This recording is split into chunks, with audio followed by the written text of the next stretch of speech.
మరొక 2 రోజుల్లో తెలంగాణ వ్యాప్తంగా ఆసరా పెన్షన్‌లకు సంబంధించి డబ్బులైతే పంపిణీ చేయబోతున్నారు. ఇటీవల చూసుకుంటే మనం ఏదైతే తెలంగాణలో సంబంధించి ఆసరా పెన్షన్‌లకు సంబంధించి కొత్త పెన్షన్‌లయితే ఇస్తామని చెప్పేసి తెలియజేయడం అయితే జరిగిందనమాట. ఈ కొత్త పెన్షన్‌లో భాగంగా దాదాపు 5,00,000 మందికైతే కొత్తగా ఆసరా పెన్షన్‌లు ఇవ్వాలని ప్రభుత్వం నిర్ణయించడం అయితే జరిగింది.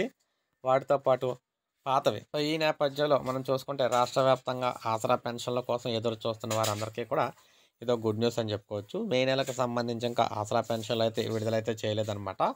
మరొక 2 రోజుల్లో ఇవైతే విడుదలవుతాయని చెప్పేసి ప్రభుత్వం తెలియజేస్తుంది.